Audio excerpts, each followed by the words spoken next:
My name is Julie Mojette Foster, and this is my presentation of my leadership case study.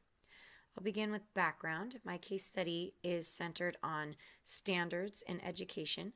The standards reform movement began in the 1980s and was largely embraced by public schools fairly quickly. However, Catholic schools were not quick to jump on the standards bandwagon.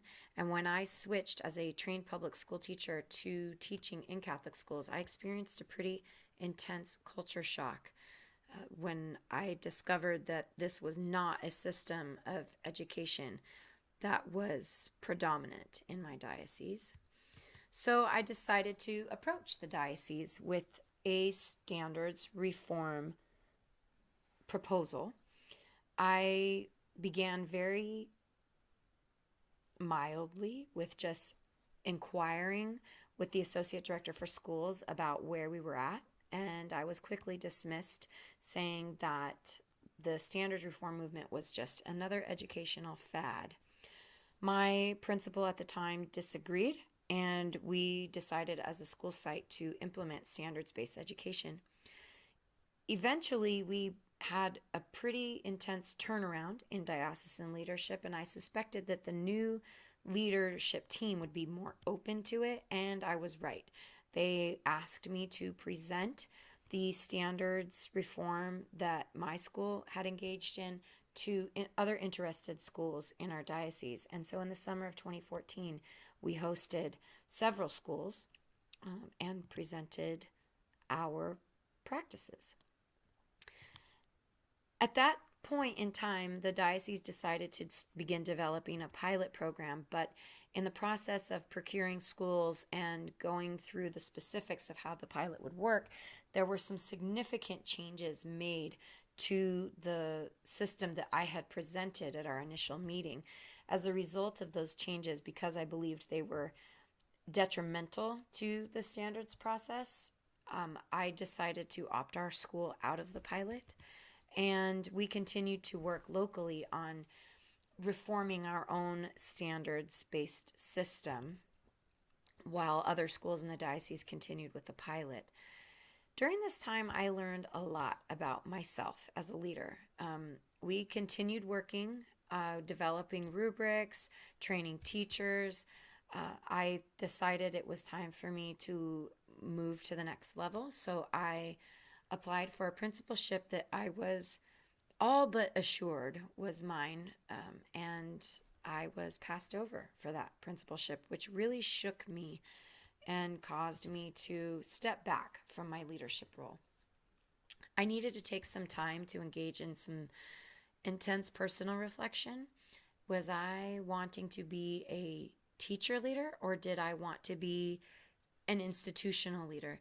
And that was something that I felt could be answered by me re-entering the classroom and really spending some time reflecting on my own role.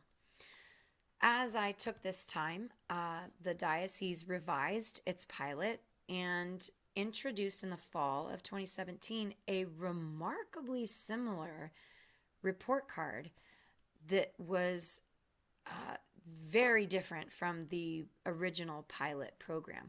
This new report card that was produced or disseminated in the fall of 2017 was very much like the one that we were using at my school. So they had just formed a team to start revising some of the wording that was on the report card. And because I saw we were so close, my school site's practices and the new diocesan practices were so close, that I offered to work to close the gap between the differences between our two systems, because I really believed that it was time, after a couple of years had gone by, it was time to bring everybody together. And it worked. Our new diocesan report card was adopted by more than just the original pilot schools. We are now updating the rubrics that my school site had developed to go with our original standards-based report cards. And I am now going to be the trainer for all diocesan sponsored professional development in the 2018-19 school year, on using rubrics to assist teachers in standards-based assessment.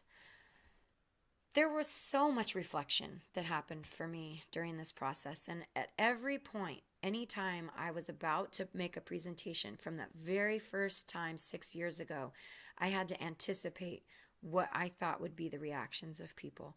I needed to think about who was going to be at meetings, how the presentation would be best received. I predominantly engaged in reflection within the Jesuit pedagogy, where I constantly was asking myself, what are my motives? Why am I doing this? Am I doing this because I believe it's the right thing to do? Or am I doing this because it's something I want to do to make myself look good? And while at times I certainly felt like this was good for me personally, I really, really was doing it because I believe it's the right thing for students and for families and for teachers.